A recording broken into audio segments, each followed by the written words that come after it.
are now tuned in to the Lineman Lounge, the world's thickest sports podcast, with your hosts, Mike and Evo.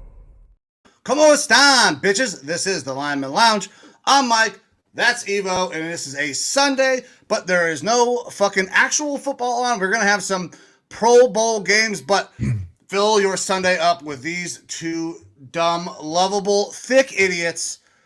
Evo, my man, welcome in. How are you doing? I know you've been putting out some additional content recently. If you haven't checked it out, everybody go check out the AFC preview that Evo did. But my man, how you doing? Doing good, brother. Enjoying the weekend. Not necessarily the weekend away from football, because quite honestly, I haven't had a weekend away from football, even with my team not playing. I've been pretty deep into the stuff for not only offseason outlooks for all 32 teams, but deep into draft prep. And it's been a pretty busy week with that, because we've had the Senior Bowl and the Shrine Bowl and the practices associated with that, which we're not going to completely jump into and go over today. I mean, I got names that I'm going to throw out of some people and some real quick comments and stuff that I can do. But I've been watching a lot of cut-ups of that. It's one thing that's really difficult and that people need to understand what we're doing when we're evaluating this stuff is that we are in a situation currently where we are like most fans, where YouTube is your best friend, finding some cut-ups and stuff on Twitter and things like that. We don't have access to the all 22 tapes for the most part. Sometimes those get out there, but for the most part, the 22, which means you get to see 11 players from each side of the field, the full field cam, those things are pretty protected and guarded, both at the collegiate and NFL level. You can get access to the 22 stuff on NFL if you're paying for special, but those are not available like immediate. So we're going off a lot of different cam reviews and things like that, and other people who are actually at these games, the Senior Bowl and the Shrine Bowl. But I've been kind of deep into that, looking into a lot of players and trying to get some things put together to go over players. We'll say it's difficult, but I mean, it's been extremely busy, because this is something that gets parroted around a lot, but this is probably the best crop ever of Senior Bowl and Shrine Bowl participants, especially with the Senior Bowl opening up to not just seniors now, to underclassmen as well. You also got guys that have been in college for a decade now because of COVID. It feels like. And that's the thing is, like, we are probably getting to the end of the life cycle of those players that are 24, 25, where you're always going to have that, but where a lot of these guys are, getting up there in age, 60 or 7-year seniors. Yeah. We're still going to see some of that with NIL deals and whatnot, unless that kind of gets tamped down at some point. But you're getting a lot of guys who are talented and players who are developing beyond a normal level of a college player, just because of time being out there in systems where some of these guys maybe are reaching their full potential already in college. And that means that they'll be a B or C level NFL player, where you're not really seeing the young guys as much. It's a wild dynamic, but you're seeing a lot of uber talented guys go into these bowl games that are, it's pretty interesting to look at and exciting as a fan of the NFL draft and someone who likes to kind of scout these prospects. This is the most dynamic and interesting year that I've had, kind of looking at guys, and probably the most deep I've really gotten into it. But it's tough not to when you look at the crop of talent that we have coming in. Yeah, there's a bunch of dudes, and there's some guys that people never heard of. You turned me on to a guy out of Tulane, quarterback Pratt.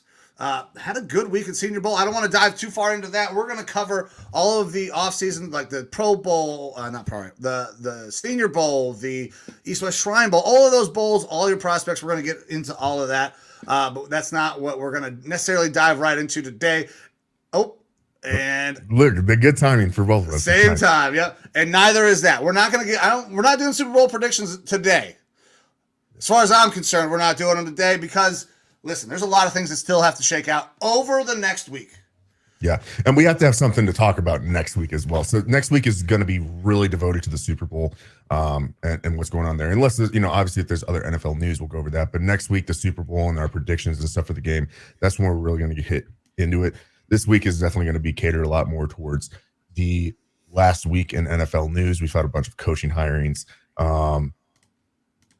we've had, these bowl games going on, but we're going to look at other news and the previous week's games, those AFC and NFC championship games, and what's leading us into this Super Bowl weekend coming up next week. Yeah, and I'm excited for the matchup. It's going to be very, very interesting. Who is healthy? Who's not? Most of these guys should be fairly good to go, and they're playing out in a dome, which is going to be a little bit more conducive to both of these teams. The Chiefs are, by all accounts, an outdoor weather team, but I think that team can be much more explosive indoors. The 49ers, likewise. I mean, because they're playing out in Vegas. Tickets are absolutely absurd. I believe Christian McCaffrey has made a complaint that him and his family can't get a fucking box. Well, they got one now. Okay, I did not see that they got one. Yeah, it was posted. And I don't know if I reshared it on the social pages on Facebook and whatnot, but it was something like Christian McCaffrey's mom and family couldn't get a box for the family because they were too expensive, and I believe the box was going for like $20 million. Or maybe it was $2.5 million or something like that for the box. It doesn't matter. That's you're talking about millions of dollars for a fucking 20 seats, 20 seats for the box and stuff like that. So you break it down, it's still pretty damn expensive, but it is a Super Bowl where the nosebleed seats that were available, I think, which actually still looked pretty damn good to me, honestly, for a Super Bowl. They were like $3,500-4,000 a ticket for those. Oh, that's not bad. Yeah, nosebleeds at the Super Bowl, I'd pay $3,000-4,000 for that. Right. Especially if you're a fan of one of these two teams. Yeah, you could do that. So you don't got to take out a second mortgage on the house to do that. They did end up getting a box for the family. It was paid for by girlfriend of Christian McCaffrey, Olivia Culpo. So if you want to look that name up, that's all on you. But yeah, she was able to fork out the money to get the family a box. So she's trying to, make good with the family there. So I can appreciate that from her. But yeah, it's expensive out there, and I for sure won't be going out to Vegas for the Super Bowl, but there's a possibility we could try to get our way out to Vegas for some other stuff that we'll kind of go over here in the future. That is a possibility. We might be taking crazy. I've never even remotely thought of saying, we're going to take a business trip out to Vegas, but that may actually be in the possibility here relatively soon. So with that, do you want to actually start diving into the show and kind of hit our first topic? Yeah, for sure. Let's do it. Do you want to go over that one specifically? We can start wherever you would like to start, man.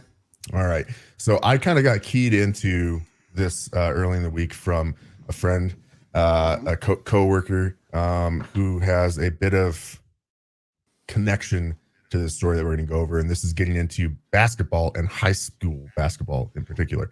There is a team up in Maine, and your former coworker, my current coworker, has a family member who plays on this basketball team out in Maine.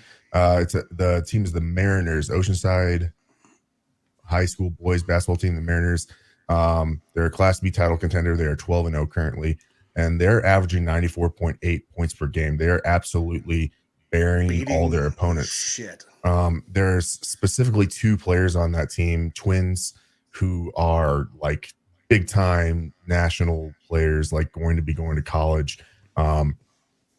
They're each averaging 30 points a game at least, putting up incredible stats. Either way, congrats to this team. They are playing very, very well.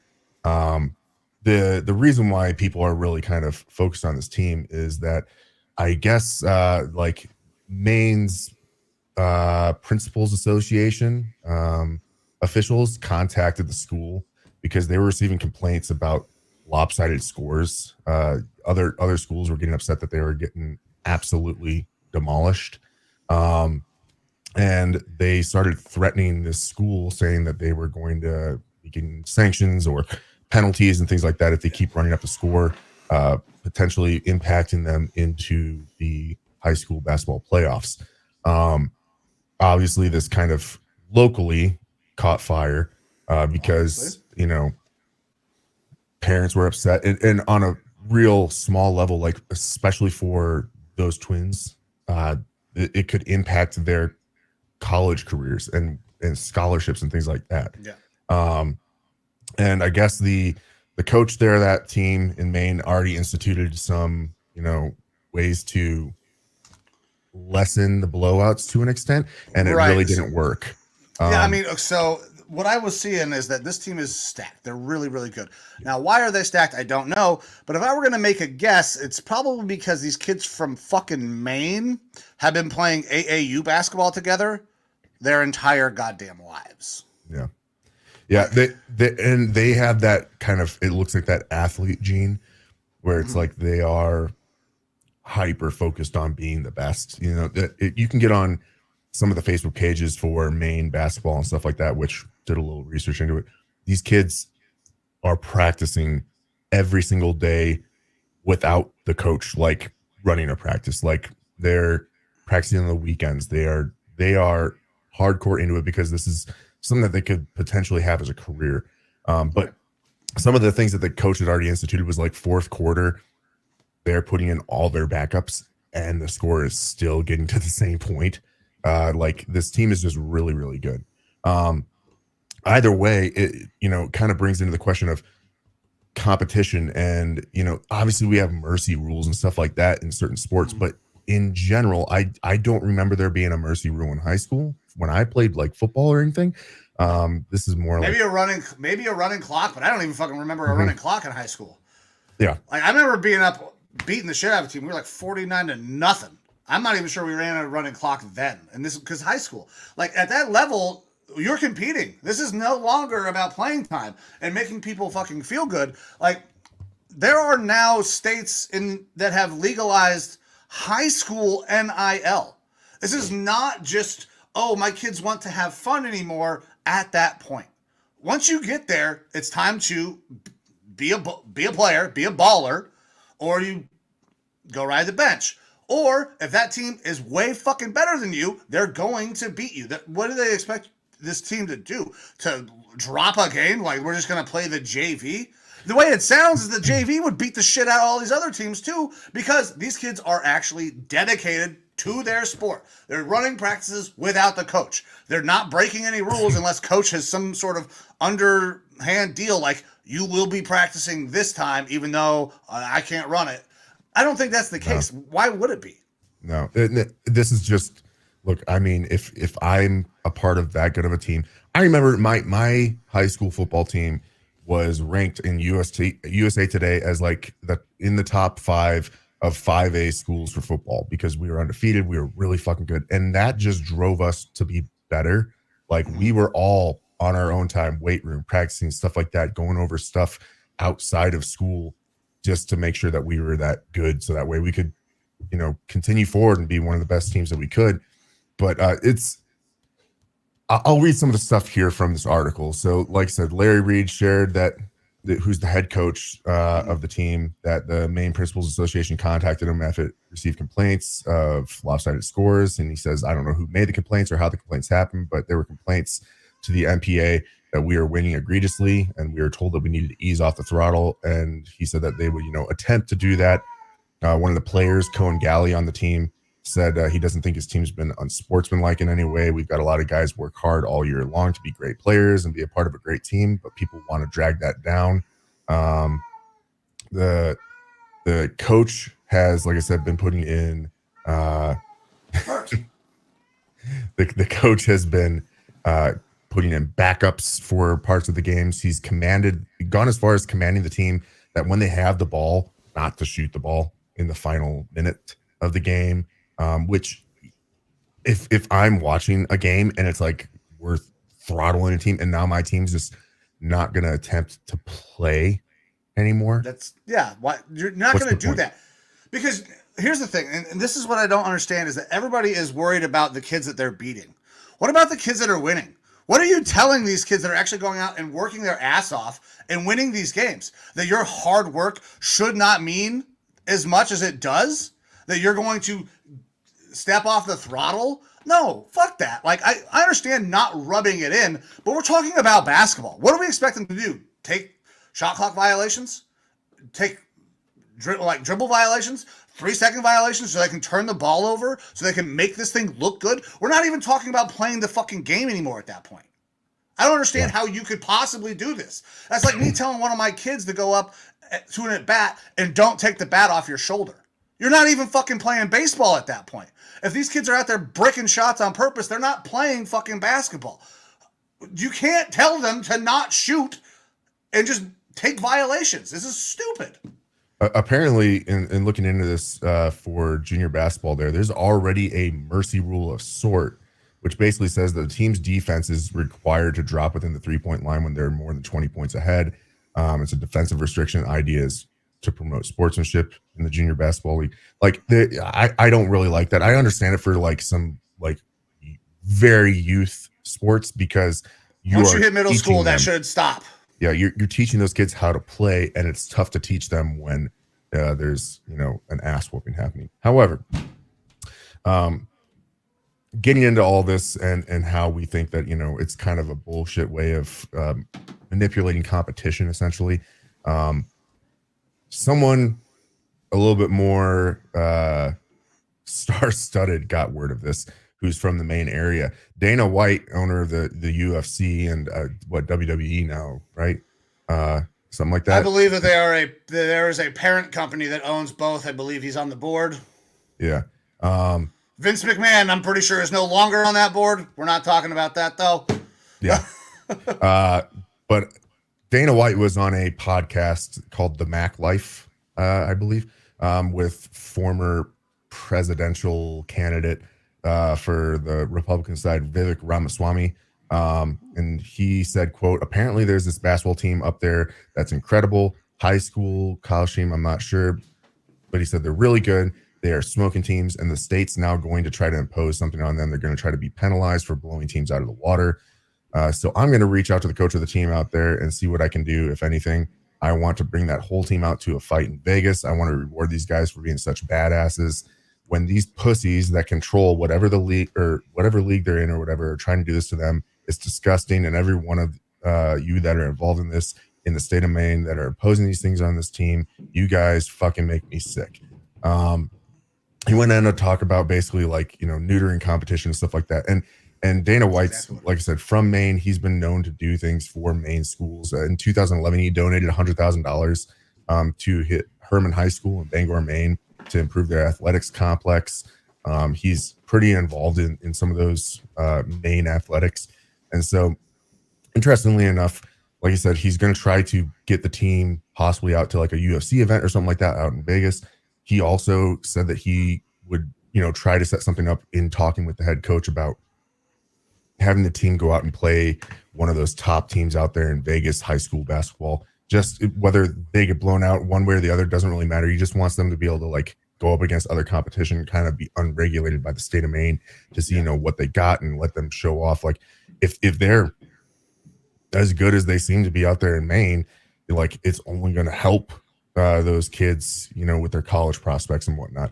But if he's, working on getting the entire team out there playing a game, that would be pretty awesome. And it's something that, for me, it's a drive away. For you, it's a flight away. But, being that we have, 1 degree of separation, people who are family members of players on this team who also have said, hey, we're going to go out there if this happens and see the boys play a game. They've offered us potentially some access to players on the team, the coach, and being able to see this match happen. So this is something that I think that I can speak for the both of us, limiting these players and what they're doing on the court is pretty fucking stupid. It is not good for competition. It's not a good representation of life.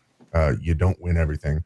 And props to those boys, and hopefully, their coach and everything promoting this to them, saying like, hey, we are a good team. We're going to keep being a good team and playing hard. And if we get an opportunity to go out there and kind of see what's going on and be a part of this, it would be a really cool thing to do, and go out there and see these young athletes do their thing. Hell yeah, man. I love that Dana's going to try to do this. I hope it happens. But regardless, I hope that they continue to do what they've been doing. Go out there, play your game, win the games. That's all that matters. Like, people are going to be upset. You cannot control that. What you can control, though, is the way you play and the way you conduct yourself while you're winning. Continue to be good sports, play to the best of your abilities, and everything else will work itself the fuck out. The sanctions will be minimal, I think, if anything, and they shouldn't be any at all, because all this is really, it's watering down the competition, and this is just, I hate using this phrase, but this is like the pussification of like what is happening with youth sports. At a certain level, it changes from just fun to competing.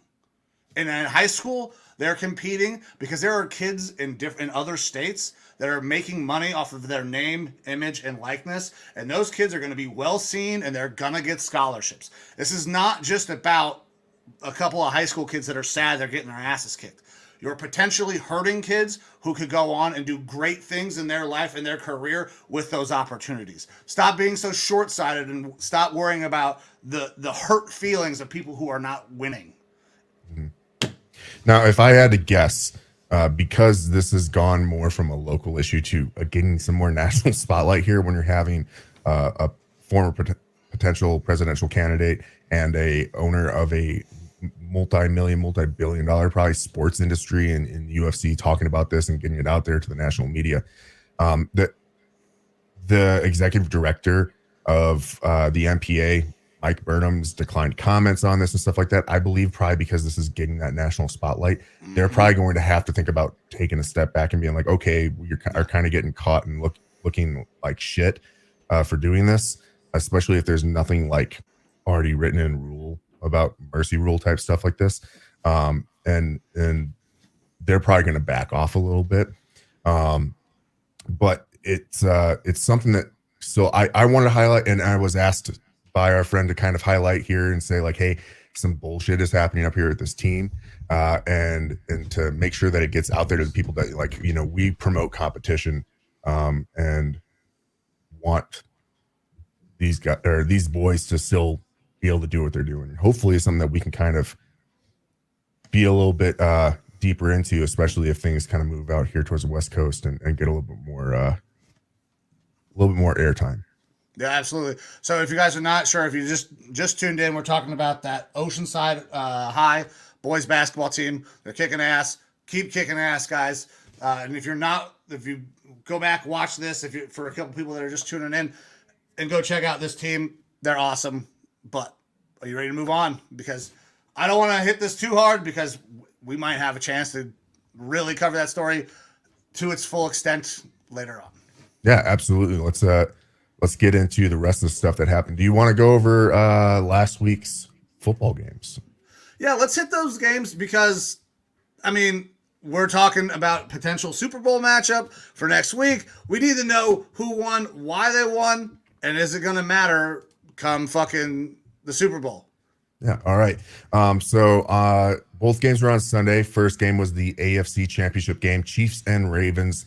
And this was being played out in Baltimore. Chiefs on another away or road game. And the Chiefs were able to come out victorious. They won 17-10 versus the Ravens. Mahomes and Kelsey looked great. They were able to kind of shut down what Lamar and that team had been doing most of the year. I believe both of us had picked the Ravens to win this game. But I guess that's the thing, is you can't count out really the greatest quarterback in the league right now. Especially when it comes to playoff time. I've said it time and time out, this Chiefs team is bereft of offensive talent on that side of the ball. They've got a good defense, but the offense just is missing playmakers. But somehow they are still able to make magic happen and pull out wins in big games like this. Yeah, they were able to do just enough because that defense has been fantastic. We have bashed that offense probably week in and week out, and have not necessarily done a great job of highlighting how good that fucking defense has been to continue to keep them in games and win games. I mean, they just knocked off the AFC 1 seed, and Lamar Jackson looks like he's going to win the MVP. He's been on an absolute fucking tear, and they were able to really stymie what he was able to do. They took away basically everything underneath that he wanted and made him throw the ball over the top. And he just was not connecting on any deep passes. Everything was an overthrow, sailing. So you come in with a great game plan, you execute it, you can still win without scoring too many fucking points. I mean, it's 17-10. Well, I think the biggest thing here is that the Ravens, like, not that they necessarily have a prolific offense or anything like that, but we have seen what they can be this year and what they are good at, which is really running the ball and controlling the game via running the ball. You have one of the best running quarterbacks in the league. And I think that it was a big fumble on this offense, specifically Todd Monken and the play calling in this game. They went away from running the ball. They went away from their bread and butter, especially in that second half. It's not like they were down that much. It was a 17-10 game. You can still run the ball. You are not in a forced situation of having to pass the ball. And they continued to try to do that. And it made, like, they did not utilize Lamar like they should have running the ball or getting them out, on bootlegs and stuff like that with options to take off. Some more RPOs type stuff, man. Give him a couple of different things to be able to work. Use his leg, use his arm. The arm is better. It's not perfect by any means. We saw that in that game, but the arm is better. I don't understand why the play calling was the way it was. I 100% agree with you. But I have to applaud the Chiefs defense because they came in and they knew, like, Mark Andrews is back. Lamar is going to live in the middle of the fucking field because that's where he lives when Andrews is there. He doesn't throw the ball outside the numbers and he doesn't throw the ball down the field typically. So you play a little underneath shell and you make him win over the top, and they couldn't do it. So I give a ton of credit for the Chiefs for that. But you got to question, okay, why are we throwing the ball as many times as we did, especially when you're not down by that much? They still had plenty of time to incorporate some zone reads, some just straight running of the ball. Like I said, this is a running team. They had 16 runs the whole game. 8 of those came from Lamar Jackson. You've got Gus Edwards. You've got Dalvin Cook there. You got Justice Hill. Gus Edwards had 3 rushes for 20 yards. Yeah, Justice Hill had 3 rushes for 3 yards. Zay Flowers had 2 rushes for 4 yards. When you have Lamar Jackson being your leading rusher, that's okay as long as you are not like leading rusher in yardage, not leading rusher in amount of carries. Like, I get it. You are going up against a defense that knows your bread and butter is running the ball, and they're going to work to stop it. But part of the run game is wearing down a defense and continuing to use what you are good at, which then opens up the passing game for you. When you don't have all of the big time receivers that a lot of teams have these days, that gives Lamar Jackson the option to hit guys like Mark Andrews and Zay Flowers and Nelson Aguilar and OBJ to an extent down the field from focusing on that run game. In 16 runs, I mean, I want to say in the second half that they only had like 3 rushes or something like that. Like, it was insane, the differential compared to, the pass plays that they had. And it just was a really, we kind of lauded Monken in the previous show, and this was a big flop from him, in my opinion, in this one. And on top of that, then you have some emotional stuff happening in that game from that side of the ball, like specifically Zay Flowers. Like, you're getting some bad penalties. You have Jadeveon Clowney getting some bad penalties where it's like it's always the second guy that pushes that's going to get the penalty. The Zay Flowers, like, not only do you get a big play, but then you get a personal foul at the end of it, and you go to the sideline, and then you bust up your hand. Like, you got to get emotionally pulled together a little bit better there. They lost the mental game before the game even fucking started. And as soon as I saw the shit that was going on pre-game with Travis Kelce and Justin Tucker and all of this shit. And then you so they were having a little bit of fun, and on the new Heights show, Travis talks about that a little bit. Like, okay, so he was kind of being a dick, my bad, whatever. Like, it's all cool. It's hashed out now, right? But in that moment, they start getting under the skin of the Ravens. Like, Justin Tucker's having a good time, but his teammates see that, and they get a little, there's a little pushing, shit goes on before the game, then shit continues to happen in the game, and people can say whatever they want. Travis Kelce is a fucking genius for what he did, because he was the instigator from Jump Street. He was in their head from the jump with Justin Tucker, and then he's in every little dust up, he's in there giving a bump. People can say that they don't like that shit, but I love it because I was that annoying fucking pest on the field. I would bump you a little late. I'd bump you a little late. Playing in the state championship game, playing against a pretty good team, crosstown rival. There's a very good professional athlete who is currently, well, maybe not currently, still in the NBA, that played on the opposing team. He maybe got shoved in the back onto a pile and then got really pissed off and shoved me back and gave us free 15. Like, that is part of the game. Gamesmanship is part of the game. I had the same sort of thing happen where I playing defensive end going up against the left tackle on this team because I was rushing out the right. And every time that I would get into him and we'd connect, I started, illegal for sure. I started chopping him in the throat. like I would get up under the face mask and pop right in the throat, pop. And like 2 or 3 times. And he was just cussing me out and stuff like that. And like the 3rd or 4th time I did it, plays over, I turn around and I get punched in the back of the helmet, which feels like nothing because I'm wearing a helmet. Probably hurt him more. But of course, 15-yard penalty. Yep. Personal foul. And I just laughed. Like, I was like, you're an idiot. Dude, as soon as it happens, as soon as I draw the penalty, all I'm going to do is make it worse by clapping and laughing in your fucking face. Like, yeah, appreciate that. You gave me exactly what I wanted. That was also the only game in high school football that I got a touchdown. I blocked a punt and that popped the ball straight up and I caught it in the end zone. So it was like a blocked punt for a touchdown. It was an awesome game. But like part of the game is being mentally in the other guy's head and fucking with them. And sometimes that involves getting physical. The Chiefs were absolutely doing that. Now I will say this, for all the people out there that like to claim refs this, refs that, I didn't think it was the cleanest officiated game. I do think a lot of the calls went the Chiefs' way in that one. And that was a little bit disappointing. I remember telling my girl, like, while we were watching the game, I was like, this isn't the greatest look for the NFL in this game. Like, when they should really be focused on officiating being as fair as possible. And I thought that there was a lot of no calls that would have been good for the Ravens and a lot of calls for the Chiefs that were kind of like, okay, this is like, it feels a little bit too lopsided here. But at the end of the day. And the Ravens were on the wrong end of that because they just kept reacting. Right? It's not the Chiefs' responsibility to control the emotions of the Ravens. Yeah. That is the Ravens' responsibility. For sure. But look, Andy Reid, Mahomes, and the Chiefs, they were able to pull this one out. They are headed to yet another Super Bowl. And I have to be honest, I'm kind of getting tired of it. I don't have any issue with the Chiefs. I am fine with their brand of football. It's not like the Patriots for me where I was like kind of getting annoyed with their fan base because I don't even have a problem with the Chiefs fan base or anything like that. It's just we are big fans of parity here on the show and seeing different teams make it to the Super Bowl and things like that. And it's starting to feel our teams in there. That'd be great.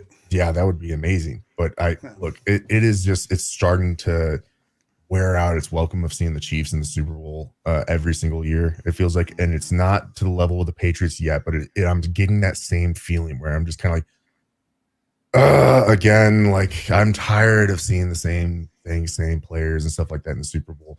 If I was a Chiefs fan, I would be, just like if I was a Patriots fan back in the day, I'd be stoked. Fucking swinging my dick around. But, you couldn't fucking tell me nothing. If I have been to 3 Super Bowls in 4 years. The common fan is probably like, okay, this is getting a little bit old. And it's a Taylor Swift Super Bowl, I guess. Hell yeah, dude. I love Taylor Swift. If you watched last week's show or if you've caught one of the shorts recently, I love Taylor Swift. I like her music because I think it's just fun. Do I listen to that on the regular? No. But you know what? If Taylor pops on, I'll stay out too late. But it's fun. This is a great story. I love the story of Taylor Swift going, I'm tired of people making a big deal about it. Yeah. Taylor's going to be there. Who cares? She's still just a fan in the stands who's more popular than you. That's why she's on TV.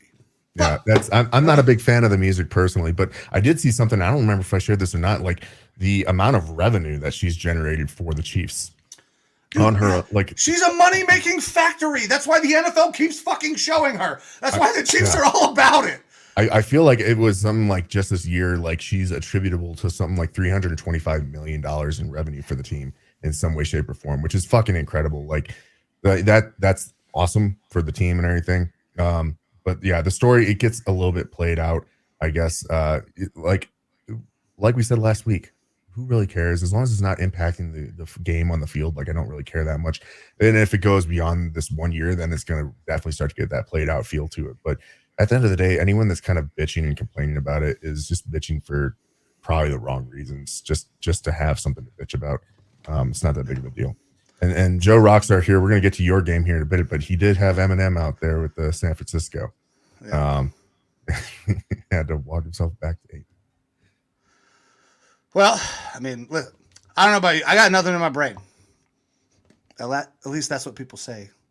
Mm-hmm.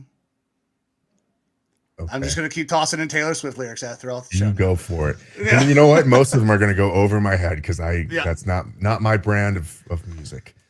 But I like all types of country, fucking pop, old school rap. I can't do the new bullshit. Metal. Good's good. Doesn't matter to me. But let's move on from that game and Taylor Swift. And that takes us to our NFC Championship game, which Joe Rockstar is here for. The 49ers of the Detroit Lions played out there in San Fran, or not exactly San Francisco, but in California, nonetheless. There's too much poo-poo on the streets in actual San Francisco. But the 49ers were able to eke this one out. It was a very close game, 34-31. And 49ers are going to the Super Bowl with a terrible quarterback, I guess, by some people's metrics and whatnot, in Brock Purdy. Listen, you don't come back from that deficit if you're a dog shit quarterback. Right. It doesn't happen. Right. And what Mike is alluding to here is Detroit puts up 14 points in the first quarter, San Francisco none. Second quarter, Detroit puts up another 10 points. San Francisco gets 1 touchdown on the board. At halftime, this game looks really lopsided, 24-7. And San Francisco comes out there in the second half, 17 points in the third quarter, 10 points in the fourth quarter, and they're able to hold the Detroit Lions offense and make a big-ass comeback in order to get this win. And we saw a lot of the stuff that we kind of, had seen throughout the season, where Detroit is got, a glass cannon of an offense, hyper aggressive. Dan Campbell is the gambling man. And that kind of bit him in the butt, but that's his brand of football. And it would be weird to see him move away from that. I agree. I was going to ask you, so if you're in that situation, you're a Lions player, you're expecting Dan to go for it. You want to go for this, right? Like, basically every time Dan's like, okay, we're in a situation where we might go for it, everybody on that squad already knows. Like, Dan's fucking going for it. You got to go for it because that's who he is. If he gets away from that, is he still the same guy? Is that still the coach that you want to play for and die for, that you are so excited about? I don't know. It's a razor edge line, because if you do it and it works out, you're a fucking genius. If you do it and you fail, you're a moron. There's only two sides to that coin, but like being in that locker room, knowing the man, you got to think, you know what, we're going to do this. We'll go for it, but we got to execute. I'm sure players are like, no, we got to execute. We got to execute. That's what. Yeah, it's a really tough one for me because I love that hyper aggressive kind of mentality that they have. But when you're getting into this sort of a game, with that much on the line, like you kind of, and it's not absolutely necessary to go for it like that. Like, it's tough. It's really tough. And the only time I would not and be like, hey Dan, maybe don't fucking do what you normally do, if you have the opportunity to go up 3 scores. If you can go up 3 scores, you always take the 3-score lead. Doesn't matter, in my opinion. It's kind of, I mean, we faulted Brandon Staley so often for some of these sorts of actions, and it's because the boneheaded, we call them boneheaded moves, but these kind of more aggressive moves and stuff like that he made based on analytics just didn't work out more often than not. For Dan Campbell, more often than not, that hyper aggressive mentality, which is really just the, meat and potatoes of his team, what they're built on, like, it has worked out for them. But that's the thing, is that it is, Occam's razor type situation. Like, it's good for you and it's bad for you. And obviously this situation, it didn't work out for them, but I applaud them for sticking to who they are, their brand of football, and whatnot. I don't know that I could make that same decision in the moment, though, because in the moment, I understand why you would not stick with that. You would go for the safer play and stuff like that, because this is your opportunity to make it to the Super Bowl. And, we're talking about 3 points here, separating them from, having a tie game or losing. And obviously they were on the losing side in this one. Real good game for both teams, though. And it is pushing the San Francisco 49ers onto the Super Bowl, which, I'm happy to see them go. I know they're a really good team. Obviously, they had that kind of drought there in the middle where they dropped a couple to some really, really solid teams in the Minnesota Vikings and Cleveland Browns there. But hell yeah, this is a fun one, I know, for Joe Rockstar out there to see his team make it to the Super Bowl. And realistically, I think they are probably the best team in the NFC. And you always want to see the best representation from each conference go to the Super Bowl. And I'll say this. Chiefs are a very good team. I don't know that they're the best team overall in the AFC. Joe Rockstar. To accept, press 1. To send a voicemail, press 2. We will accept, Joe. Joe Rockstar, you're on with the Lineman Lounge. What's up, brother? Hey, what's going on, man? Hang out. What a great weekend. Call. We know you're calling, especially when your team's getting ready to go to the fucking Super Bowl. So what's up, man? What you got for us? You knew I was going to call. You got 2 weekends in a row with me.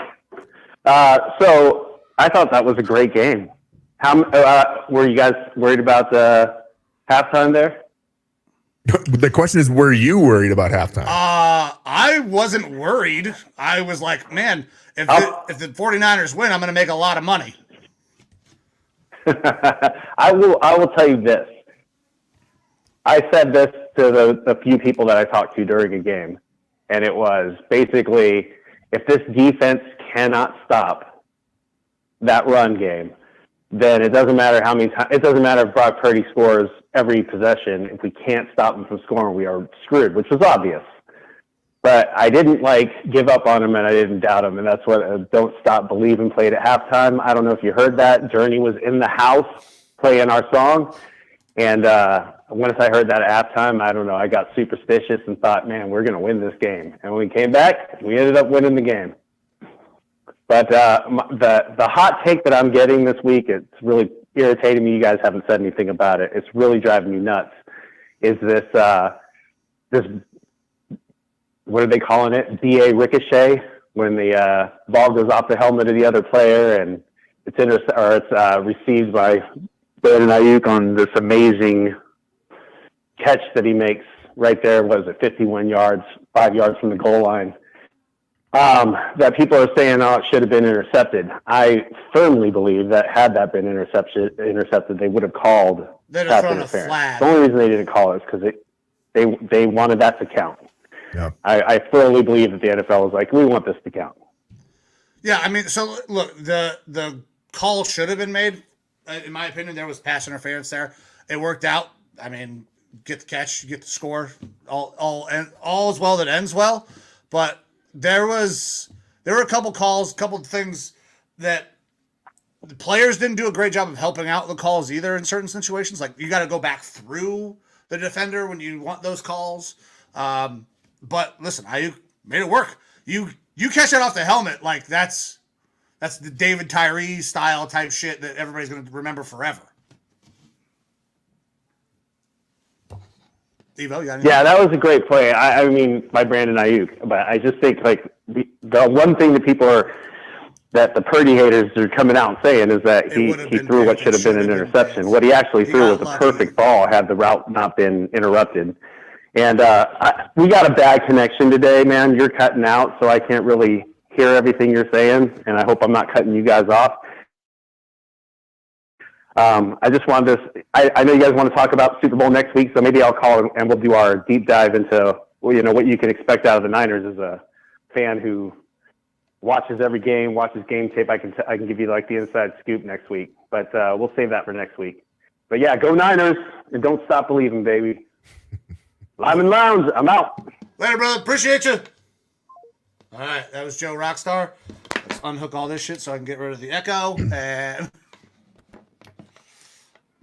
all right, what do you got on top of that, man? Because we see officiating in game 1 and game 2. It's still very similar. They let them play quite a bit more in that game 2, I thought. Do you have anything on that? No, not really, man. I mean, I think that was like the biggest thing was, it's the comeback in the play calling by Dan Campbell. Like I was saying before, I'm happy to see the 49ers go because I believe that they are the best team in the NFC, the best team that we saw in the NFC this year. And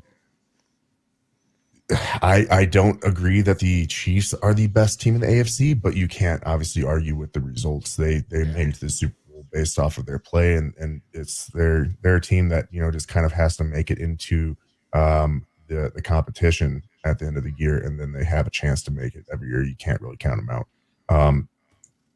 That being said, it's stacked up to be a fun Super Bowl. You're going to have a lot of fun narratives to go over, and I think it comes down to, can Patrick Mahomes have that magic with that offense, which isn't very star-studded around him?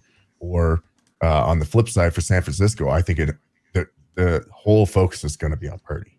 Like it's a stacked team, and then people are going to say it's a stacked team plus Brock Purdy, which is, I know Joe has thoughts on this, and I know he just got off the line, and we'll get to hear him all next week. But like, Purdy's a damn good quarterback, man, and people don't give him enough credit just because he was that last pick in the draft. And he's showing to be a very fucking good quarterback.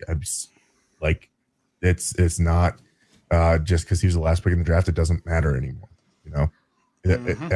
It's tough to remember, when did that narrative really go away with Tom? And it probably was after a Super Bowl. So, if the 49ers are able to go out there and get this Super Bowl win, I think people are probably going to have to stop talking about that and just start focusing on the fact that the 49ers are a damn good team. Yep. And Brock Purdy is a damn good quarterback. Props to their roster building and everything out there in San Fran. Going out and acquiring Christian McCaffrey for what they did is really what changed the trajectory of this team, in my opinion. Mm-hmm. Like, he's been a godsend to this team. When he's in, they are drastically better. When he's out, they're not as good. Like, he is going to be the big piece of this offense going into the Super Bowl that I think is going to have to go off. But like, the roster construction is great. I like Brock Purdy, but Christian McCaffrey is definitely going to be, I think, the guy that is going to decide the way the Super Bowl goes. Also, Christian McCaffrey, number 23. I know that the Chiefs are going to be all about number 22. That's another Taylor Swift reference. Oh boy. So this is the thing that we can say too, is that when that trade happened, I think we were both very critical on it. I know that I was. But I also, we were in a different world where we didn't understand what Brock Purdy was. Didn't know if we were just seeing a flash in the pan, or is this guy real? And definitely by the end of the season last year, we were both like, yeah, this guy's actually pretty legit. Like, he's got a chance to truly be the guy for this team. And that painted a different picture in a different world of this team, where the trade didn't feel like, obviously we knew what Christian McCaffrey was and what he could be, other than the fact that there was those injury concerns and stuff like that, which have just kind of gone away to an extent. We're just seeing normal running back style injuries rather than these, long-term like ACL tears and things like that or whatever. Like, the trade now, hindsight being 2020, is a fantastic trade. They were a roster ready to go, and they were like, hey, this is a spot where we can make a massive upgrade that can kind of put us over the top. And with Purdy, and that team was going to went to a Super Bowl with a game manager, and now, so you could easily do it with another game manager, even though I think Brock is way more than that. Alex Smith, I was like, no, he's not in the fucking game manager club. He's too good to be in the goddamn game manager club, which I think is accurate. Brock is not a game manager. Brock will sling the ball all around the yard given the opportunity. Yeah, that's the other term that gets thrown around a lot is system quarterback, like it's a pejorative. I don't feel like that's a pejorative at all. Like, you mean the most successful offensive system in the entire fucking NFL? Yeah, you'd hope that every guy can be that type of system quarterback. There's a reason that coaching tree that started way back at fucking Mike Shanahan and Gary Kubiak is still goddamn going. It's the new version of the West Coast offense. Like, you want that guy to be a system quarterback. I don't see why it's a pejorative term. Well, that's the thing. Like, we don't do this for other players. You know, if you have a zone run team and you have an offensive lineman that is not good with zone blocking schemes and stuff like that, like he's not a fit for that system. If you bring in a offensive lineman that is fit for that system, you don't call him a system tackle or a system guard. You just like this. He is good for this system, and these quarterbacks are good for these systems. It was the same with Tom Brady. You know, he's good for that system. I'm not saying he's a system quarterback in a negative manner. Like, it's just he's the right player for the job, and that's what Brock Purdy is. He's the right guy for this sort of an offense and this sort of a job. So, absolutely, yeah, we don't need to stick with those terms as being pejoratives anymore, in my opinion. But either way, that's that kind of wraps up where we are going to be going into the Super Bowl. We got the 49ers and the Chiefs playing a week from today in the Super Bowl. Hell yeah. Hell yeah. Super Bowl Sunday. Pumped. Do you know what you're doing yet? You going out? You guys staying in, hosting party? No plans as of yet. It might just be me and the lady again, just chilling and watching and maybe making some food here. Haven't even thought ahead. Like we were talking before the show, I've been too focused on work stuff for this weekend, having fun with that, and then all the other off-season stuff, been a focus for me. So, but with that, we still have some other NFL news going on. And can I actually ask you one question before we move on? Because I posed this question out on Twitter, and I'm not sure if I asked you. If your team makes it to the Super Bowl, are you going to a Super Bowl party? Are you going to the Super Bowl? Or are you staying at the house, locking in with your traditional Sunday routine and getting ready to cheer on your team? I'm probably getting a second mortgage and going to the Super Bowl. Yeah, so my dad had told me when I was young, and because I was a Vikings fan, he probably thought this will never hit. But he basically said, like, hey, if the Vikings ever go to the Super Bowl, I'll make sure to get you and me tickets. And I don't know if he's got that sort of a scratch line around. I don't know their financial situation for my parents, but like I feel like every year the Vikings have like gone to the NFC Championship game, he's probably been sweating a little bit, being like, fuck. Like back in second mortgage, here we go. Yeah. So like in my opinion, financially, it is not a smart decision to do that sort of stuff, to like find a way to go to the Super Bowl unless you're just filthy rich. But like as just a lifelong diehard, can't get enough of my team through the good times and the bad times. That's essentially a once in a lifetime opportunity to go see your team. Yes. I mean, as a Browns fan, you understand this as well. 100%. A lifetime opportunity to go see my team in the Super Bowl. And I don't care if I have the worst seats in the place. I want to be a part of that Super Bowl. I want to be a part of that energy. I want to share that with my family as much as I can, because like that's emotional moment. Like the Diggs touchdown, the Minneapolis Miracle. Oh, Minneapolis Miracle. Dude, sitting there watching that was a truly emotional and impactful moment for me as an adult. And being able to see my team go to a Super Bowl, even if we lose, like it is an emotional moment to be able to be a part of that. So I want to go. Now, if I was a fan of a team perennially going to the Super Bowl, obviously that's not a feasible thing to go to the Super Bowl every year.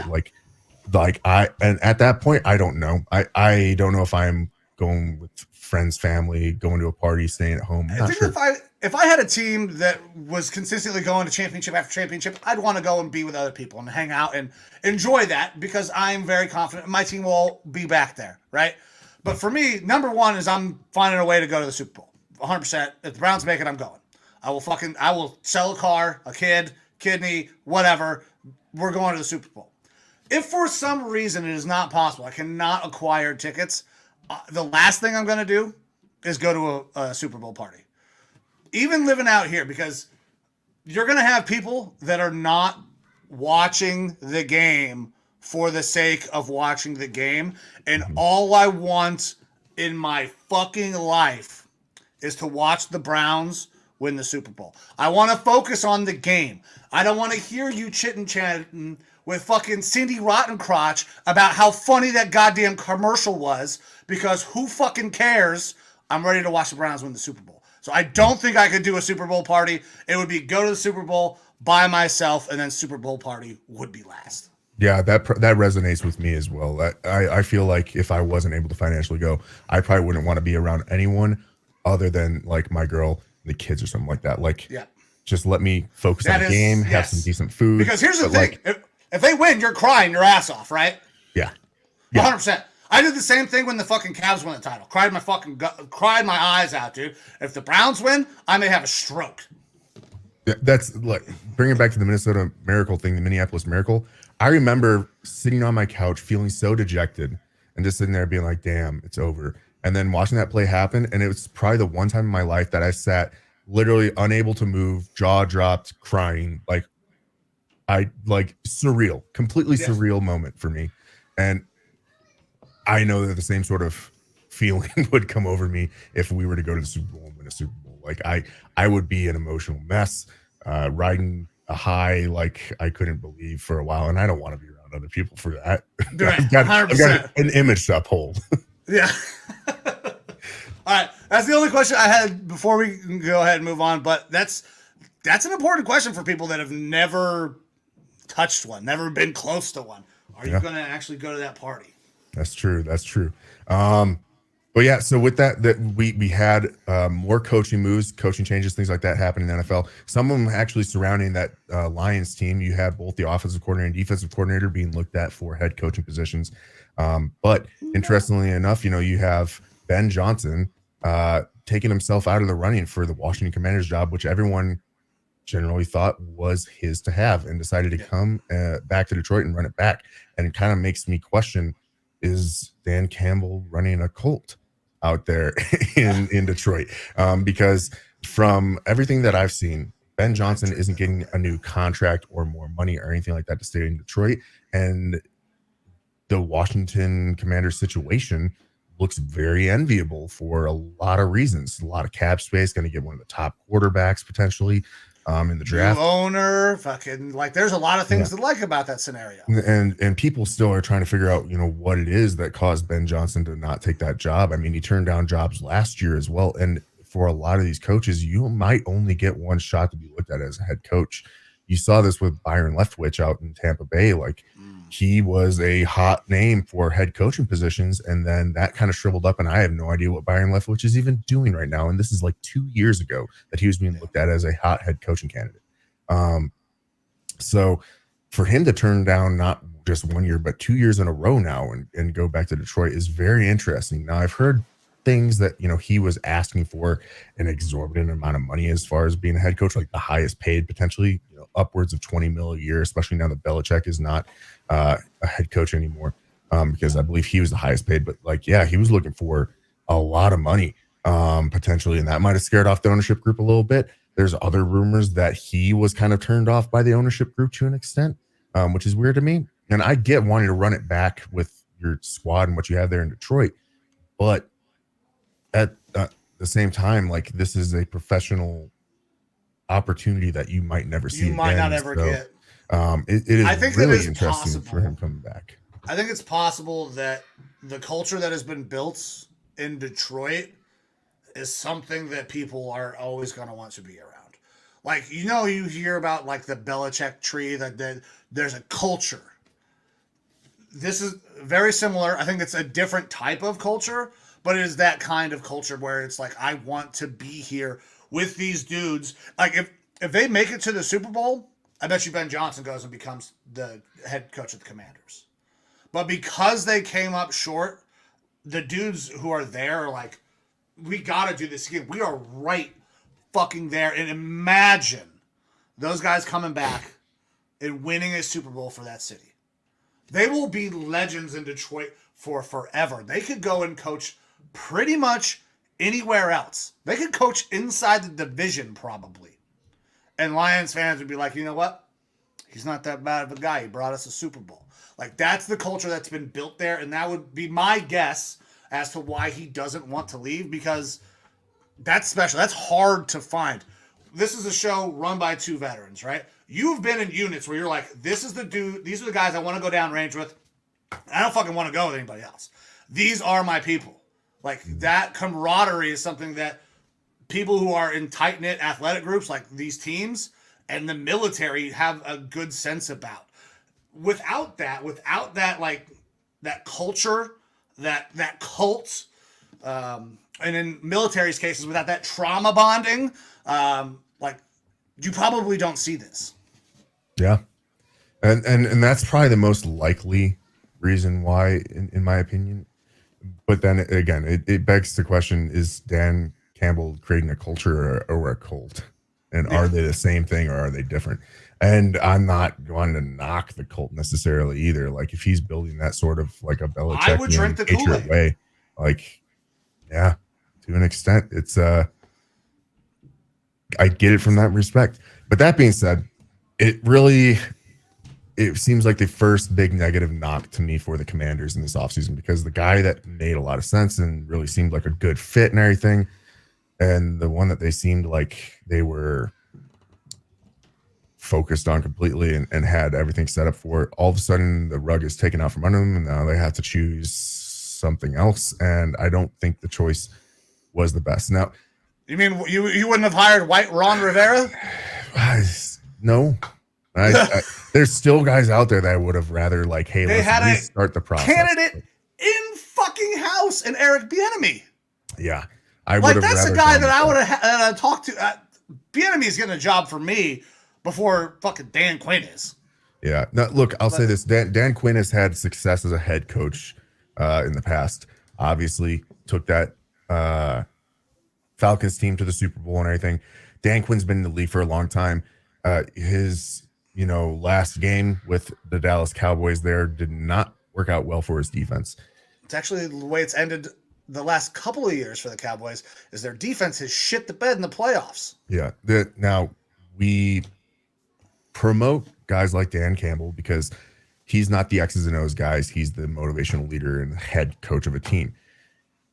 There's potential, like we've seen Dan Campbell had Shanahan underneath him and his staff, Raheem Morris and his staff, things like that. Like you can be a good head coach, and he's got a big Rolodex of coaches that could coach underneath him. If he's able to put together a really good squad and he's just a head coach, it could be a positive hiring for the Commanders. But is it the hiring that I would have wanted if I'm the Commanders? No. I would have said, hey, let's restart the process. Like if we're not wanting to go after a Bieniemy who we already have in house, let's bring in Vrabel. Let's talk to him. I would be like, let's talk to Pete Carroll. I would be okay with that.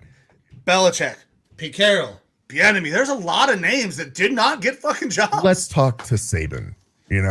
Like a lot of these guys where it's like, okay, Ben Johnson just walked away. Let's not rush to failure here. Let's restart the process a little bit and reevaluate what we can do. And it seems like they're just like, hey, we're the last team that really needs a head coach. We got to hire someone. So let's get someone before like it's all done and over with. So that one was a little weird to me. And I think of the head coach hirings this offseason, it's probably the worst one.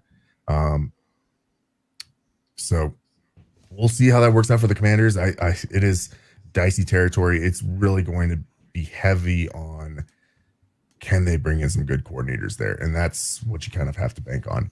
Other than that, we have the Seattle Seahawks bringing in the defensive coordinator from the Baltimore Ravens, Mike McDonald, who did a fantastic job out there this year. I'm not a huge fan of defensive head coach hires in general, if you're going to be defensive minded like that. But as far as coaches go, I really liked him. I thought that he's a good hire for them overall. It's just going to make me question, what is the composition of that team going to be going forward? What is going to be their focus? And how is that going to affect the offense? Because, I mean, the defense for that team has been pretty darn good for a while, and I think it's only going to get better. But who are they going to have run the offensive side of that ball? You have Shane Waldron leave. I'm not so sure that it's going to be a fantastic thing for them overall. I think, I talked about this before, how Geno Smith is a potential trade candidate. Right. And the team is a step away from being able to break everything down to the studs and kind of rebuild, especially on the offensive side. And typically you want to do that with an offensive head coach, an offensive minded head coach who can really work on that most important position on the field, which is quarterback. So interesting hire, in my opinion. Now, there are some reports that are starting to come out. Cliff Kingsbury is now in the running for that offensive coordinator spot out there with the Commanders. I don't know if I love that either. Yeah, like I don't necessarily like Cliff Kingsbury's system. I mean, we're very critical of him out there in Arizona. 4-wide air raid type. I mean, they have weapons. They got a fuckload of weapons out there. But now Cliff Kingsbury just spent the last year out there in USC with Lane Kiffin? No, Jesus Christ. The dude from Oklahoma. What the fuck is his name? Yeah, no, I can't think of his name all of a sudden. I don't either. Either way, like he might have broadened his spectrum of offensive play calling capabilities and stuff like that. And so I understand why Kingsbury can be kind of a hot name in that respect. Kingsbury also is being talked about as a possibility out there in Washington as the offensive coordinator, which makes a lot of sense if you buy into some of the rumors and things that are being floated around about Caleb Williams, again, saying, I will not and do not want to play for the Bears. There's been a lot of steam come up from that. I believe Colin Cowherd has been saying his people are saying that camp does not want to go to the Bears. And we've brought it up before. Caleb Williams to the Commanders makes a lot of sense because he is a DC guy. And then if you're able to go out and get one of the offensive coaches for Caleb Williams from USC to be your new OC, it's a realm of comfortability for him to move into. So makes the spot even more enviable for him. But that is probably going to involve a trade, having to trade the picks 1 and 2 at that point. And would Ryan Poles really force the subject and take Caleb Williams anyways if he's actually saying he doesn't want to go there? I don't know. It's interesting. But Kingsbury is definitely a name that's being floated around, which is fun because he basically had the job in Oakland and then decided to back out last minute. Couldn't come to an agreement. And they fumbled the bag there and hired Luke Getsy, former Packers castaway who was a terrible offensive coordinator for the Bears this year and got fired. It's an interesting one there for sure. Yeah, I think AP is going to do just fine out there in Vegas. However, he's not off to the most banged up start with hiring Getsy as the offensive coordinator. Yeah, it's an interesting move. I'm questioning are they going to bring Matt Canada in to be like a quarterback's coach or something? Because that would just be terrible. I've got to believe that AP is going to find guys. This may be a short-term answer to a relatively small problem.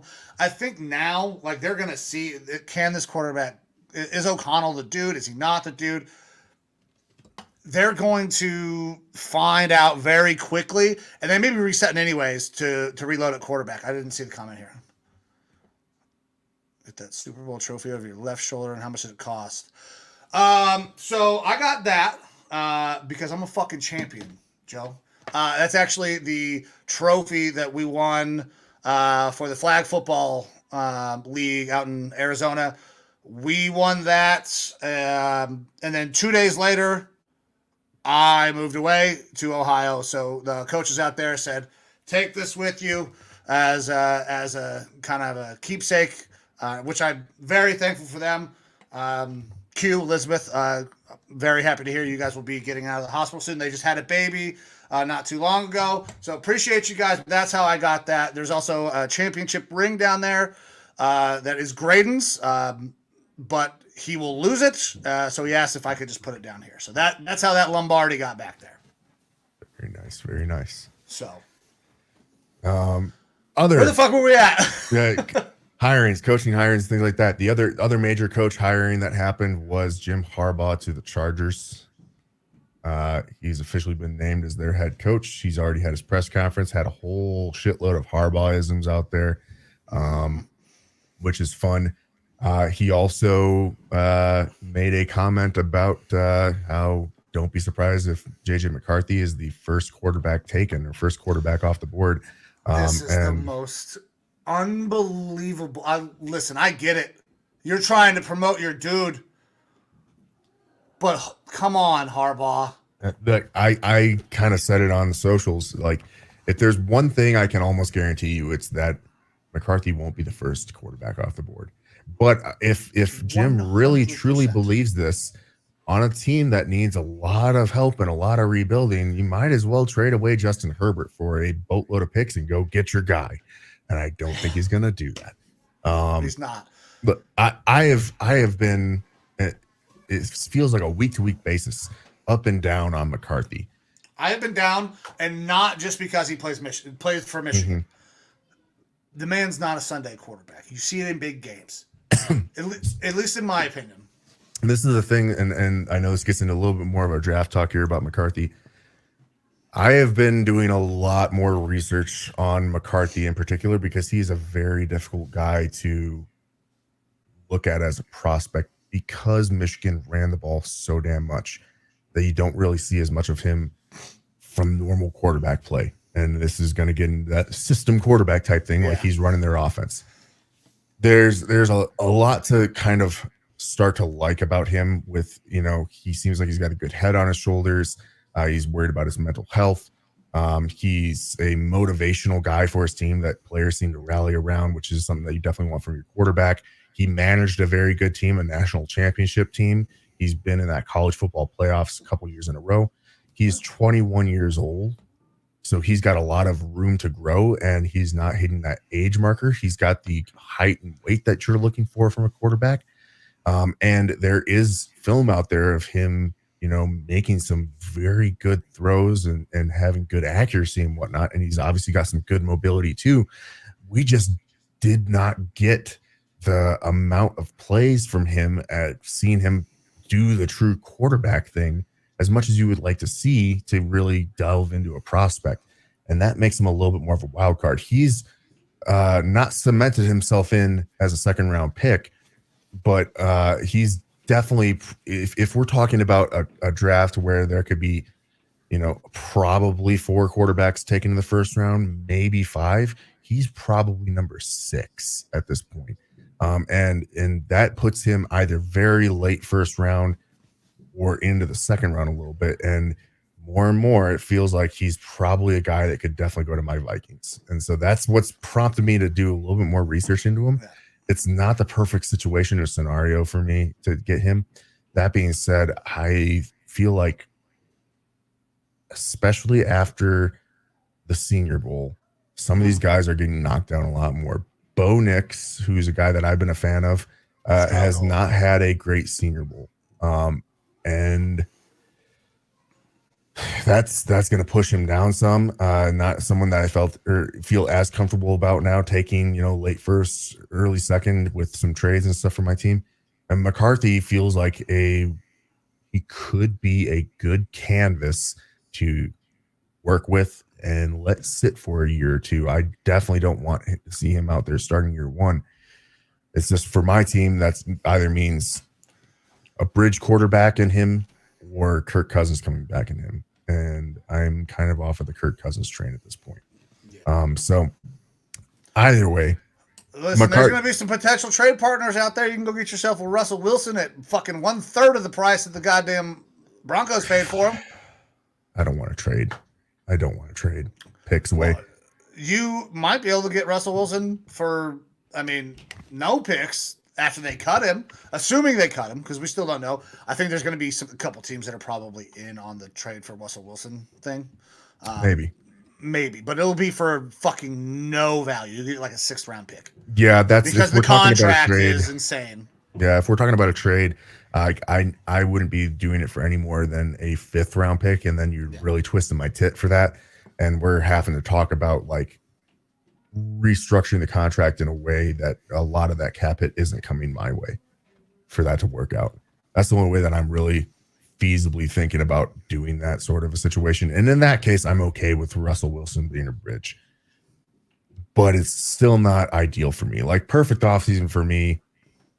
I feel like I've probably said this before in the show, and it might change week to week. Perfect offseason for me is that we don't bring Kirk back and we trade a boatload up to get one of those, top 3-4 picks in the draft and get myself a Jaden Daniels. That's probably my number 1, but that's a little bit more unrealistic. Now, the more realistic look at it is we get ourselves a defensive player there with the first pick, trade back up into the first and get, a 5th option on a guy like maybe a JJ McCarthy or something like that we think that we can work with, and get a bridge quarterback, not Kirk Cousins, like a Gardner Minshew. That would be probably my next ideal scenario. But I don't know. There's a lot of stuff happening. We'll see here really soon what's going to happen with Kirk Cousins, I think, especially when we get down around combine time, because the money for Kirk Cousins, he's got a lot of dead money left on his contract. The way that it is structured is that it doesn't hit until the new league year, starts like after the tampering period.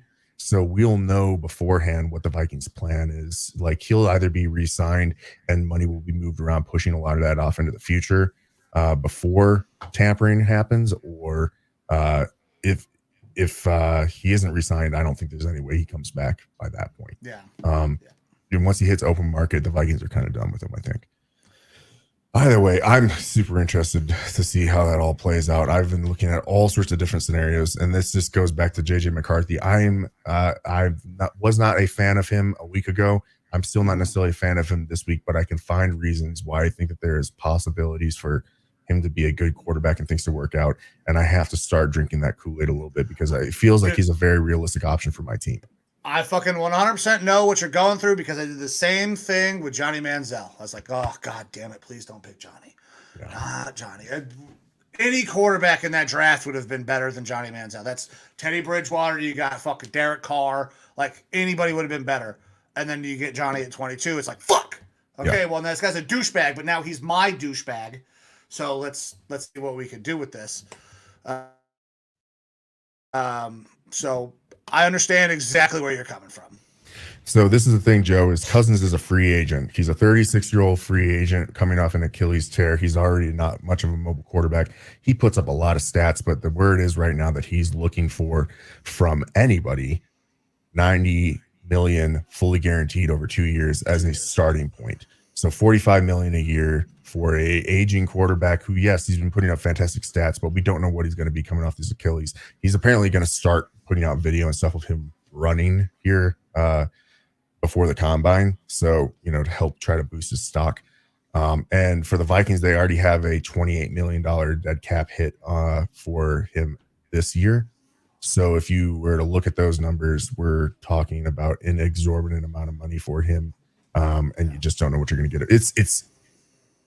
If the money wasn't that high, I would consider it because of the production, but you can't build a team around him when he's taking up that much money. Like, we're about to pay Justin Jefferson over $30 million a year. He's probably going to be the highest paid non-quarterback in the NFL this offseason. You've got Danielle Hunter, who is the only player of note truly on your defense that you need to look at bringing back, because he's a free agent this year. Otherwise, you're going to have major contracts for like your left tackle coming up here very soon, where he's going to get paid a boatload. And we just cannot build out and fill out a roster if you're paying your quarterback that much, and you might start to see a dip in production. So that's why I'm wanting to move on from Kirk. It's not that I dislike Kirk or anything like that. It's just he's pricing himself out of our capabilities right now if we want to have a competent roster around him.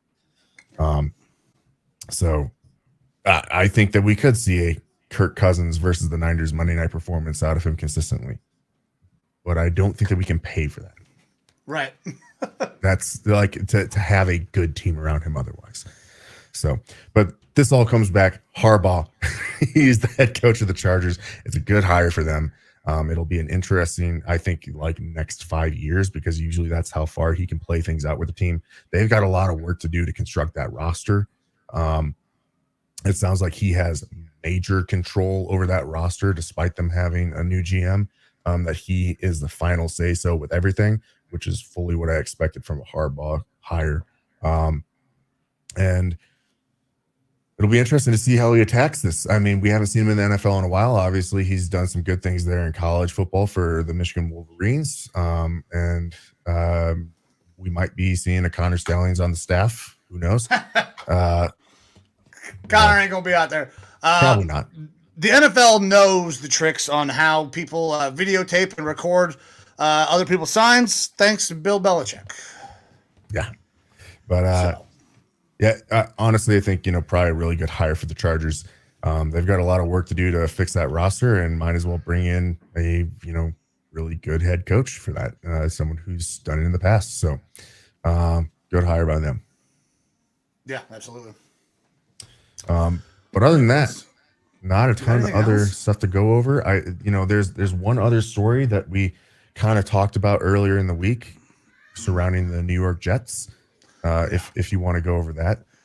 Yeah, let's hit that, and then we'll wrap this thing up. So you kind of turned me on to an article, and I want to make sure I get the gentleman's. Turned him on. Ooh, there was somebody else in the comment. I think it was Joe in the comments. Yeah, it was Joe. Turning shit on. Yeah. We have an inside reporter for the New York Jets, Zach Rosenblatt. He writes for The Athletic, I believe. Zach Rosenblatt. I heard him talking on The Athletic. Yeah, and I didn't actually fully read the article, but I listened to him talking on Sirius NFL radio about some of the issues that are going on around the Jets, players being disgruntled. Specifically, there's guys who aren't as high on Rodgers as what seems to be outwardly in the media and whatnot, and what you've seen on Hard Knocks and things like that. It's not necessarily that guys. I mean, there is a contingent apparently of players that don't like Rodgers and his demeanor, but a lot of them are getting upset with the situation, how Rodgers is the golden boy and he's getting everything that he wants.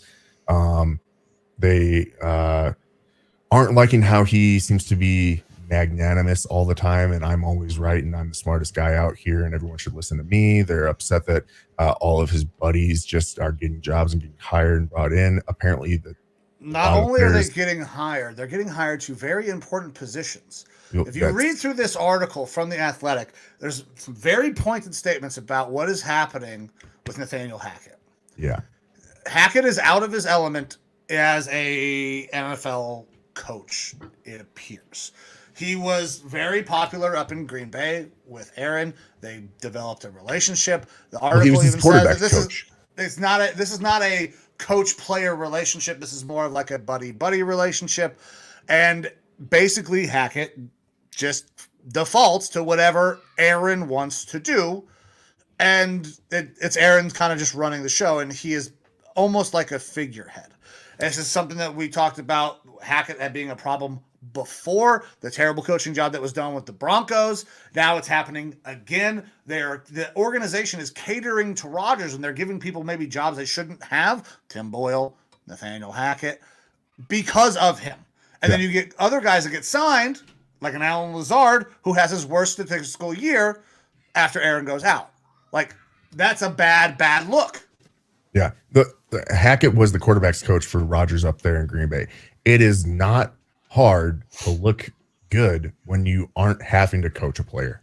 You know, you're a position coach for a position that doesn't need to be coached, essentially. And so that has propelled Hackett into obviously a head coaching position and now an offensive coordinator position, both which I think that he's unsuited for. But the players, were upset that, Hackett wouldn't change his game plan once Rodgers went out. He was just still running the same sort of setup that he was when Rodgers was expected to be the guy before the injury.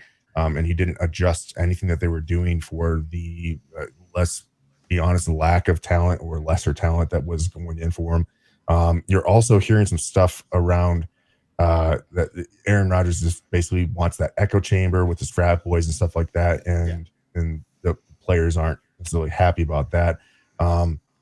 Apparently, a lot of the players were upset that another quarterback wasn't brought in, i.e. Joe Flacco, who knew the system and stuff like that, to give them a shot, because you have 52 other starters on this, well, not starters, but players on this active roster who it's their jobs, their livelihoods and stuff like that matter how they play that season. And it felt like the team just kind of punted on things and just went with who they had in house, because that was more or less what Rodgers wanted. Let's see here. What else did I have? Zach Wilson and Aaron Rodgers apparently had a pretty decent working relationship at the beginning of the year.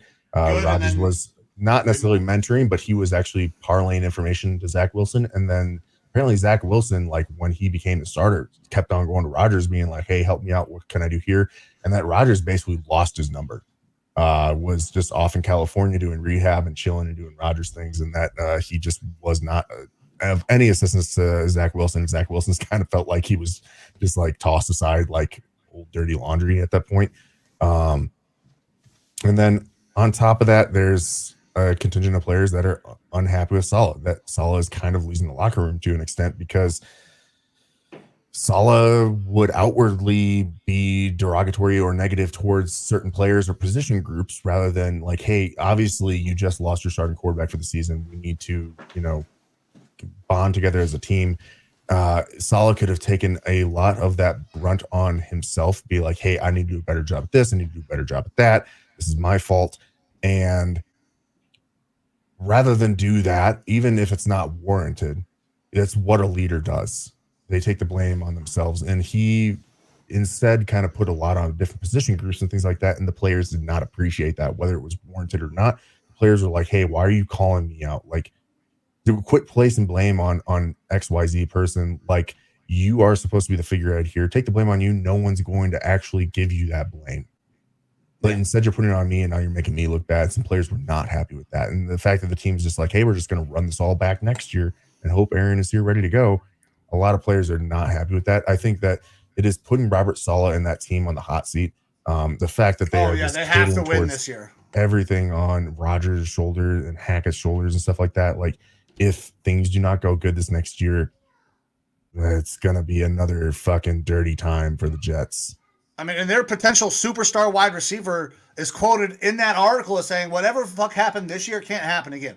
I've been here a couple of years. This shit's got to change. Garrett Wilson is a potential fucking stud. He is produced with dog shit quarterback play. Like, it's not going to go right, but unless Aaron comes back fully healthy. But even then, there's going to be a sour taste. This is a Super Bowl or bust now because of the way all of this worked out, because of the vitriol in that locker room of people kissing Rodgers' ass and him not kind of helping disperse the way everything is working. It's, yeah. Yep. Now, I mean, there is a path forward with this team, a path forward for them to be very competitive. I wouldn't necessarily say to be tops in the AFC East, but to be competitive, wild card ready, positive win to loss ratio. And I go over a decent amount of this with the AFC East offseason outlook, which is out there on the socials right now for you guys to view if you want to check that out. But realistically, it focuses a lot around, they've got a top tier defense already. They're going to possibly lose some players there, but they need to get offensive line help to keep that quarterback upright, whoever it ends up being, and then add some extra offensive talent around to give Rodgers people to throw to, because that's a little bit lacking right now. Got a good run game. They've got one good wide receiver, at least. A Brock Bowers at tight end could be in play up there in the first round. Definitely offensive line help, though. I think it would be a huge mismanagement of picks and stuff like that if they aren't bringing in offensive line help. They don't have a ton of cap space. They got less than $1 million in cap space right now before rosters are updated and contracts are changed. But offensive line help is a big number 1A for me for that team. And then after that, you can go and try to find some other offensive talent and help for you from there. But again, go check that out. We're probably going to be doing another one of those this afternoon here. I believe I'm going to be doing the NFC East as well. So if you want to look more into what the team's outlooks are, that series is going to be continuing on here throughout this week. All right. I am not going to be joining you for that. I have physics homework and sports marketing homework to get done before midnight tonight, and I haven't fucking started yet. So, yeah. Well, look, I think I'm definitely going to call and try to get you plugged in when I do another AFC division that you might have a little bit more thoughts on, especially one team in particular. Yeah. But yeah, with that, I don't know if we got a whole lot else to go over. You know, we kind of definitely milked this show out for an hour and a half ago. Yeah. Hey, we found a way to do it. Yeah. Found a way to do it. Hey, we always find a way because, listen, this show, it's all about having fun. We're going to chop it up. We're going to talk sports. We're going to say some things you're not going to fucking like. But hopefully, when you leave, you've had a better time than you've been pissed off. But with that, brother, you got anything else before we get the fuck out of here? No, sir. Let's bounce. Let's do it. I'm Mike. That's Evo. This is Alignment Lounge. If you want to watch the show, go to the YouTube, like the page, subscribe, hit the bell, all that fancy shit. If you want to interact with the show, you can go to any of the socials, Facebook, TikTok, Twitter. The YouTube also now has some more shorts as well. So there's content going out all over the place. But guys, Thank you. Anytime you spend time with us, we cannot thank you enough for that. Time is the most precious thing that you have. So with that, we're going to get the fuck out of here. We'll be back next week. See you.